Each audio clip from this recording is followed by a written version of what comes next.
ಪ್ರಾತಸ್ಮರಣೀಯರಾದ ಮಹಾಜ್ಞಾನಿ ಮಡಿವಾಳೇಶ್ವರರನ್ನು ಮೊದಲು ಮಾಡಿಕೊಂಡು ಕಾರ್ಯದ ದೈವವಾಗಿರುವಂಥ ಶಾಯಿ ಬಾಬಾ ಅವರ ಜಂಗಮ ಶಕ್ತಿಗೆ, ಆ ಜ್ಞಾನ ಶಕ್ತಿಗೆ ಅನಂತ ಕೋಟಿ ಪ್ರಣಾಮಗಳನ್ನು ಸಲ್ಲಿಸುತ್ತಾ ಜಸ್ಟ್ ಒಂದು ಸೆಕೆಂಡ್ ರೀ ಭಯ ಅಷ್ಟೇ. ಈ ಕಾರ್ಯಕ್ರಮದ ಗಣಾಧ್ಯಕ್ಷತೆಯನ್ನು ವಹಿಸಿರ್ತಕ್ಕಂಥ ಏಕದಂಡಿಗೆ ಮಠದ ಶಾಪೂರ್ ಏಕದಂಡಿಗೆ ಮಠದ ಪರಮ ಪೂಜ್ಯರಾದ ಕಾಳಹಸ್ತೇಂದ್ರ ಮಹಾಸ್ವಾಮಿಗಳು ಕೂಡ ಅನಂತ ಶರಣಾರ್ಥಿಯನ್ನು ಹೇಳ್ತಾ, ನಮ್ಮ ಮಾಳಳ್ಳಿ ಪೂಜಾರಿ ಅವರೇ, ನಮ್ಮ ದೌರಳ್ಳಿ ಸಿದ್ಧಾರೂಢ ಮಠದ ಭೀಮಾಶಂಕರಾನಂದ ಸ್ವಾಮಿಗಳವರೇ ಮತ್ತು ಹೊಸಳ್ಳಿಯ ಹುಲ್ಕಲ್ಲದ ಸರ್ಜದವರೇ, ಗೋಗಿ ಸರ್ಜದವರೇ ಮತ್ತು ಇಲ್ಲಿವರೆಗೂ ಕೂಡ ತಮ್ಮೆಲ್ಲರಿಗೆ ಒಳ್ಳೆಯ ಸುಂದರವಾಗಿರುವಂಥ ಮಾತುಗಳನ್ನು ಹೇಳಿ ನಿರ್ಗಮಿಸಿರ್ತಕ್ಕಂಥ ಶರಣಬಸಪ್ಪಗೌಡ ದರ್ಶಾಪುರ ಅವರೇ, ಯಾದಗಿರಿ ಶಾಸಕರಾಗಿರ್ತಕ್ಕಂಥ ಚನ್ನರೆಡ್ಡಿ ಪಾಟೀಲ್ ತುನ್ನೂರವರೇ, ವೇದಿಕೆ ಮೇಲೆ ಆಸೀನರಾಗಿರುವಂಥ ಅನೇಕ ಗಣ್ಯಮಾನ್ಯರೇ, ವಧುವರರೇ, ಕಾರ್ಯಕ್ರಮದಲ್ಲಿ ಸಮ್ಮಿಲಿತರಾಗಿರ್ತಕ್ಕಂಥ ಸಮಸ್ತ ಭಕ್ತಗಣವೇ, ನಿಮ್ಮೆಲ್ಲರಿಗೂ ಕೂಡ ಅನಂತ ಶರಣಾರ್ಥಿಯನ್ನು ಹೇಳ್ತಾ,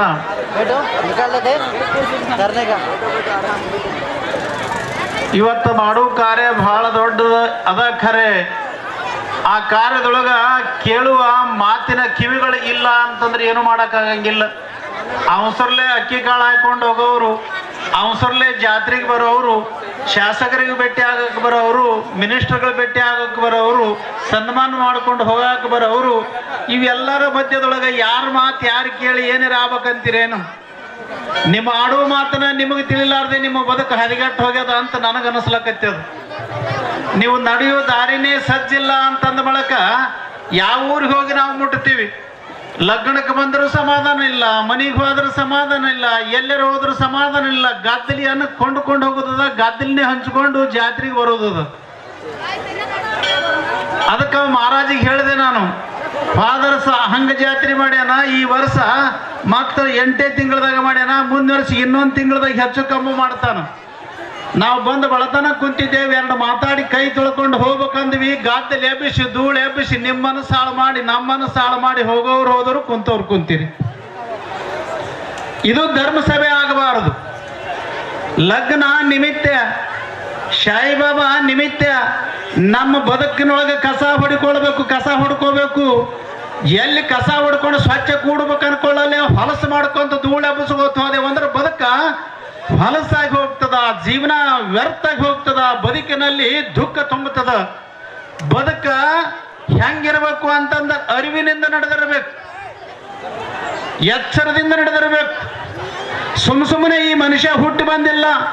ಅನಂತ ಮಹಾತ್ಮರು ಅಳಿಗಾಡಿ ಹೋಗ್ಯಾರ. ಈ ಶರೀರವನ್ನ ಹುಡುಕಾಡಿಕೊಂಡು ಮನಸ್ಸನ್ನು ನಿಗ್ರಹಿಸಲಿಕ್ಕೆ, ಇಂದ್ರಿಯಗಳನ್ನ ಕಟ್ಟ ಹಾಕಲಿಕ್ಕೆ, ಮನಸ್ಸನ್ನು ಗಟ್ಟಿಗೊಳಿಸಲಿಕ್ಕೆ ಅನಂತ ಮಹಾತ್ಮರು ಲಗಾಟಿ ಹೊಡ್ಕೊಂಡು ಹೋಗ್ಯಾರ ನಿಮ್ಮ ಸಲಿಂದನೇ.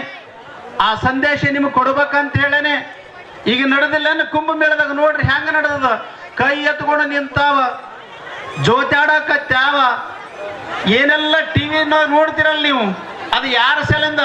ತಮ್ಮ ದೇಹವನ್ನು ದಂಡಿಸಿ ಭಗವಂತನಿಗಾಗಿ ಅರ್ಪಿತ ಮಾಡಿ ಲೋಕಕ್ಕೇನರ ಉದ್ಧಾರ ಮಾಡಿ ಹೋಗ್ಬೇಕಂತ ಹೇಳಿ ಸಂತರ ತಪಸ್ಸು ನಡೆದದ. ನಿಮ್ಮದು ಲಗ್ನ ನಿಮಿತ್ತ ಒಳಗೆ ಗದ್ದಲ್ ನಡೆದದ.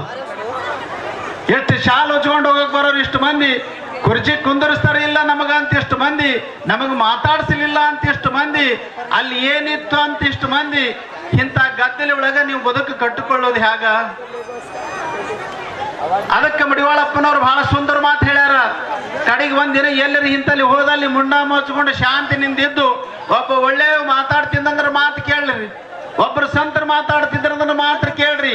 ಇರದೇ ಇದ್ರೆ ಬರೋದು ಏನು ಖರ್ಚು ಮಾಡಿ ಇಷ್ಟೆಲ್ಲ ಜನ ಬಂದಿರಿ. ಇವತ್ತು 16 ಲಕ್ಷ ಖರ್ಚಾಗಿರ್ಬೇಕಂತದ. 16 ಲಕ್ಷದ ಖರ್ಚಿನ ಪೈದೇರೆ ನಮಗ ಆಗ್ಬೇಕಂದ್ರ ಶುದ್ಧಂತಕರಣ ಮಾಡಿಕೊಂಡು ಮಹಾತ್ಮನ ಮಾತುಗಳನ್ನು ಕೇಳ್ಕೊಳ್ರಿ. ಮಿನಿಸ್ಟರ್ಗಳಿಗೆ ಅವಸರ ಅದ, MLA ಗಳಿಗೆ ಅವಸರ ಅದ, ಸಾಹುಕಾರಗಳಿಗೆ ಅವಸರ ಅದ. ಅವ್ರ ಕಡೆ ಲಕ್ಷ್ಯನ ಕೊಡಬಾರದು. ಬರ್ತಾರ ಹೋಗ್ತಾರ. ಮತ್ತು ಅವರೇ ನಮಗ ಬಹಳ ದೊಡ್ಡವರು ಅಂತ ತಿಳ್ಕೊಂಡ್ರಿ ಅಂದ್ರ ನಿಮ್ಮ ಜೀವನ ಒಂದು ಬಾಟ್ಲಿ ದಾರುದಾಗ ಒಂದಿಷ್ಟು ದುಡ್ಡಿನೊಳಗೆ ನಿಮ್ಮ ಜೀವನನೇ ಬರ್ಬಾದ್ ಮಾಡಿಬಿಡ್ತಾರ. ಪಕ್ಕ ತಲೆಗಿರ್ಲಿ ನಿಮಗೆ. ನಿಮ್ಮ ಬದುಕು ಕರೆ ಆಗ್ಬೇಕಾದ್ರ ಮಹಾರಾಜಾಗ ಮುಂದೆ ವರ್ಷ ಹೇಳ್ತೀವಿ ಅವ್ರಿಗೆ, ಬಂದವ್ರಿಗೆ ಅತಿಥಿ ಸತ್ಕಾರ ಮಾಡಿ ಕಳಿಸ್ರಿ, ಬಂದ ಸ್ವಾಮಿಗಳ ಕರೆ ಮಾತಾಡಿ ಕಳಿಸ್ರಿ. ಇಟ್ಕೊಂಡು ಕುಂತು ಈ ಗದ್ದಲೆ ಬಿಸಿ ಈ ಧೂಳಿನೊಳಗ ನಮ್ಮ ಮಾತು ಕೇಳಿ ನೀವೇನು ಪಾವನ ಆಗ್ತೀರಿ, ಮನಸ್ಸು ಕಟ್ಕೋತೀರಿ? ಬದುಕು ಕಟ್ಕೊಳಕ್ ಸಾಧ್ಯದೇನು ಗದ್ದಲದೊಳಗೆ? ಅದಕ್ಕ ಬದುಕನ್ನ ಈ ಮನಸ್ಸನ್ನ ನಿಗ್ರಹಿಸಲಿಕ್ಕೆ ಸಾಧುರು ಅಡವಿ ಆರ್ಯಾಣ ಗುಡ್ಡ ಪರ್ವತ ಹೋಗ್ಯಾರ. ಈ ಗದ್ದಲೊಳಗೆ ಸಾಧ್ಯ ಆಗಂಗದ? ನಮ್ಮ ಮಾತು ಈ ಗದ್ದಲೊಳಗೆ ನಿಮ್ಮೊಳಗೆ ಅಂತರ್ಗತ ಆಗಂಗವ? ಆ ಮಾತು ನಿಮ್ಮ ಕರ್ಣದೊಳಗೆ ಮುಟ್ಟಿ ನೀವು ಏನ್ರ ಬದುಕು ಸುಂದರ ಮಾಡ್ಕೊಂಡು ಸಂತೋಷ ಪಟ್ಟು ನಗಬೇಕಂತೀರಿ. ಪ್ರಪಂಚಕರು ನಕ್ಕದ್ದೇ ಗೊತ್ತಿಲ್ಲ ನನಗೆ. ಎಲ್ಲೇ ಒಂದಿಷ್ಟು ರೊಕ್ಕ ಸಿಕ್ಕಾಗ, ಬಹಳ ಮಂದಿಗೆ ಮಕ್ಕಳು ಆಲಾದವ್ರಿಗೆ ಮಕ್ಕಳು ಆದಾಗ, ಬಹಳಷ್ಟು ಮಂದಿಗೆ ಒಂದು ಅಂಗೈ ಇಡಲ್ಲ ನೆಲ ಇಲ್ಲಾರ್ದವ್ರಿಗೆ ಒಂದಿಷ್ಟು ಫಲ ತಗೊಂಡಾಗ ಬಹಳ ಖುಷಿ ಅನಿಸದ. ಜೀವನ ಪೂರ್ತಿನೇ ಅಳುವ, ಜೀವನ ಪೂರ್ತಿನೇ ದುಃಖದೊಳಗೆ ನಿಮ್ಮ ಜೀವನ ಹಾಳು ಮಾಡ್ಕೊಂಡು ಹೋಗಿರಿ. ಅಂತ ಹಾಳಾಗುವ ಬದುಕನ್ನು ಕಟ್ಟಿಕೊಳ್ಳೋದು ಅವಶ್ಯಕತೆ ಇಲ್ಲ. ನಿಮ್ಮ ಬದುಕಂದ ಅರಿವಿನಿಂದ, ಜ್ಞಾನದಿಂದ, ಎಚ್ಚರದಿಂದ, ಮನಸ್ಸಿನಿಂದ ಬಿಗಿ ಮಾಡಿಕೊಂಡು ಇಂಥ ಜಾತ್ರೆ ಒಳಗೆ ಬಂದು ಇದೊಂದು ಗಂಗೆ, ಇದನ್ನು ಒಂದು ಗಂಗೆ, ಇದನ್ನು ಒಂದು ಕುಂಭಮೇಳ. ಈ ಕುಂಭಮೇಳದೊಳಗ ಮನಸ್ಸು ತೊಳ್ಕೋಬೇಕು, ಅಂತಃಕರಣ ಶುದ್ಧ ಮಾಡಿಕೊಳ್ಬೇಕು, ಪರಮ ಜ್ಞಾನವನ್ನ ಸಂಗ್ರಹಿಸ್ಕೋಬೇಕು. ಅಂದಾಗ ಮಾತ್ರ ನಿಮ್ಮ ಬದುಕು ಸುಂದರ ಆಗಲಕ್ಕೆ ಸಾಧ್ಯ ಅದ. ಇರದೇ ಹೋದ್ರೆ ಗದ್ದಲೊಳಗೆ ಹೋಗಿ ಗದ್ದಲೊಳಗೆ ಕುಂತು ಜೀವನ ಇದು ನಿರರ್ಥಕ ಆಗ್ತದೆ ಅನ್ನತಕ್ಕಂಥ ಮಾತನ್ನು ನೀವೆಲ್ಲರೂ ತಲೆಗಿಟ್ಕೊಳ್ಬೇಕು. ಅದಕ್ಕವ ಈಗ ನೋಡ್ರಿ, ಇನ್ನು ಮತ್ತೆ ಚಂಜಿ ಕಡೆಗೆ ಡ್ಯಾನ್ಸ್ ಮಾಡೋರು ಬರ್ತಾರ. ನಾವು ಚಂದ ಎರಡು ಮಾತು ಹೇಳಿ ನಿಮಗೆ ಸುಂದರ ಬದುಕು ಕಟ್ಕೊಡ್ರಿ ಅಂತ ಅನ್ಕೊಂಡು ಹೋಗ್ಬಿಡ್ತೀವಿ. ಚಂಜಿ ಮಾಡಿ ಬಂದು ತೈ ತೈ ತೈ ತೈದು ಕುಡ್ದು ಅವ್ರು ಬೆನ್ನು ಹತ್ತಂಗಾಗ್ತದೆ ನಿಮಗೆ. ಅದಕ್ಕ ಮಡಿವಾಳಪ್ಪನವ್ರು ಹೇಳಿದ್ರು, ಹ್ಯಾಂಗ ಮಹಂತನಾಗತಿ ನೀ ಹ್ಯಾಂಗ ಭ್ರಾಂತಿ ನೀಗತಿದಿ, ಹಂಗ ಹಿಂಗ ಹೊತ್ತುಗಳದು ನೀ ಹಿಂಗೆ ಸತ್ತು ಹೋಗ್ತಿದಿ ಅಂದ್ರ ಮಡಿವಾಳಪ್ಪನವರು.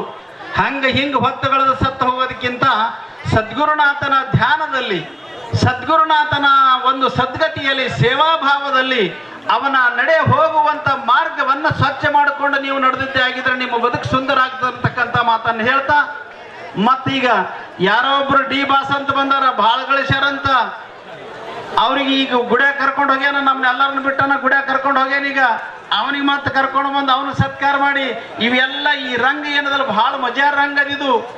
ಯಾರ್ಯಾರಿಗೆ ಕಲಿಸಿ, ಯಾರ್ಯಾರಿಗೆ ವೈಭವ, ಯಾರ್ಯಾರಿಗೆ ಏನೇನ ಮಾಡಿ ಈ ಕಾರ್ಯ ಮಾಡೋದದ, ಕೈ ತೊಳ್ಕೊಳ್ಳೋದದ. ಅದಕ್ಕೆ ನೀವು ಹೆಂಗ ಎರಡು ಹಡದಗಳೇನೆ ಮಕ್ಕಳಿಗೆ ಲಗ್ನ ಮಾಡಿದ್ರೆ ಆಯ್ತು, ನಮ್ಮ ಕೆಲಸ ನೀಗಿತಾಯ್ತು ಅಂತ ಒಂದಿಷ್ಟು ಮಂದಿ ಅಂತೀರಿ. ಒಂದಿಷ್ಟು ಮೊಮ್ಮಕ್ಕಳ ಸೆಲೆಂದ್ರೆ ಮನೆ ಕಟ್ಟಬೇಕು, ಮೊಮ್ಮಕ್ಕಳ ಸೆಲೆಂದ್ರೆ ಒಂದಿಷ್ಟು ದುಡ್ಡು ಮಾಡ್ಬೇಕಂತಾವ. ಇಂಥ ಹಪೇಪಿಗಳು ತನ್ನ ಚಿಂತೆ ಇಲ್ಲ, ತನಗೆ ಜನ್ಮ ಕೊಟ್ಟ ಮಕ್ಕಳ ಚಿಂತೆ ಇಲ್ಲ, ಇನ್ನು ಮೊಮ್ಮಕ್ಕಳದು ಮಾಡಿ ಚಿಂತೆ ಮಾಡಿ ಏನು ಮುಟ್ಟಿಸ್ತಾವೋ ಇಲ್ಲೇ ಹಾದಿಗೆ ಹೋಗ್ತಾವೋ ಗೊತ್ತಿಲ್ಲ. ಹಂಗೆ ಮಾಡಬೇಡ್ರಿ. ನೀವೇನು ಬದುಕಿನೊಳಗೆ ಒಂದು ಜತಿ ಮಾಡ್ಕೊಂಡು ಎರಡು ಮಕ್ಕಳು ಹಿಡಿದ್ರಲ್ಲ, ಅವ್ರಿಗೊಂದಿಷ್ಟು ದಾರಿ ತೋರಿಸ್ರಿ, ಅವ್ರಿಗಷ್ಟು ಸಂಸಾರದ ಒಂದು ವಿಚಾರಗಳು ಕೊಡ್ರಿ, ಅವ್ರ ಚಿಂತೆ ಬಿಟ್ಟು ಬಿಡ್ರಿ. ನೋಡ್ರಿ, ಗುಬ್ಬಿ ಎರಡು ತತ್ತಿ ಇಡ್ತದ, ಮರಿ ತೆಗಿತದ, ಯಾರು ಗೋಡೆಗಾರ ಕುಂತು ಮರಿ ತೆಗಿತದ. ಆ ಗಾಡಿ ಅದ್ರದೂ ಅಲ್ಲ, ಗೊತ್ತದ ಅದಕ್ಕೆ. ಒಂದಿನ 4 ದಿನ ಕುಂತ ಹಾರು ಹೋತಿನಂತ. ಹಂಗ ಅವ ಎರಡು ತತ್ತಿಗಳನ್ನು ಮರಿ ತೆಗೆದು ಅದಕ್ಕೆ ಜ್ವಾಕಿ ಮಾಡಿ ಎಲ್ಲಿದರೆ ಹುಲ್ಲ ಅಂತ ಇಂಥ ಹಣ್ಣು ತಂದಿಟ್ಟು ತಿನ್ನಿಸ್ತದ. ನೋಡ್ತದ, ಇದು ಎಂದ ಹಾರ್ತದ, ನನಗೆ ಎಂದ ಕೈ ಬಿಟ್ಟಿತ್ತು ಅಂತದ ಗುಬ್ಬಿ. ನಾ ಸುಮ್ಸುನೆ ಮೂಲ ಮಾಡ್ಕೊಂಡೆ, ಇಷ್ಟು ದಿನ ಜ್ವಾಕಿ ಮಾಡಿದೆ, ಇನ್ನ ಎಲ್ತನ ಮಾಡ್ಕೋಬೇಕಿದು ಗುಬ್ಬಿ ಮೂಲ ಅಂತ ತಿಳ್ಕೊಂಡು ಆತ್ಮಾವಲೋಕನ ಮಾಡ್ತದ. ಅದು ಒಂದು ದಿನ ಹಾರಿ ಹೋಗೋದು ನೋಡ್ತಂದ್ರೆ ಮುಗಿತು ನಿನ್ನ ಕೆಲಸ, ನಂದ್ರ ಮುಗಿತು ಕೆಲಸ ಅಂತದ. ಆ ಗುಬ್ಬಿ ನೋಡಿದ್ರೆ ಕಲೀರಿ, ಮನೆ ಮುಂದಿರುವಂತ ನಾಯಿ ನೋಡಿದ್ರೆ ಕಲೀರಿ, ಸೂರ್ಯ ಚಂದ್ರ ನೋಡಿದ್ರೆ ಕಲೀರಿ. ನಿಮ್ಮಲ್ಲಿ ಊರಾಗಿರ್ತಕ್ಕಂಥ ಒಳ್ಳೆ ಗುಣವಂತರ ವಿಚಾರಗಳನ್ನು ನೋಡಿ ಕಲಿತು ನಿಮ್ಮ ಜೀವನವನ್ನು ಸಾರ್ಥಕ ಮಾಡಿಕೊಳ್ಳಬೇಕು ಅಂತ ಹೇಳ್ತಾ, ಈಗ ನಮಗೂ ಮುಂದಿನ ಕಾರ್ಯಕ್ರಮ ಅದ, ನಾವು ಹೋಗ್ಬೇಕು. ಹಂಗೆ ನಾವು ಹೋಗಿರಂತ ಎದ್ದು ಹೋಗ್ಬೇಡ್ರಿ. ನಮ್ಮ ಅಗತೀರ್ಥ ಅಪ್ಪಗಳು, ನಮ್ಮ ಏಕದಂಡಿ ಅಪ್ಪಗಳು ನಿಮ್ಮ ಮನುಷ್ಯನಾಗ ಭಾಳ ಹೊಲಸು ಬಿದ್ದದಂತ ಮಾತಿನ ಕಸಬಾರಿಗೆ ತೊಗೊಂಬಂದಾರ.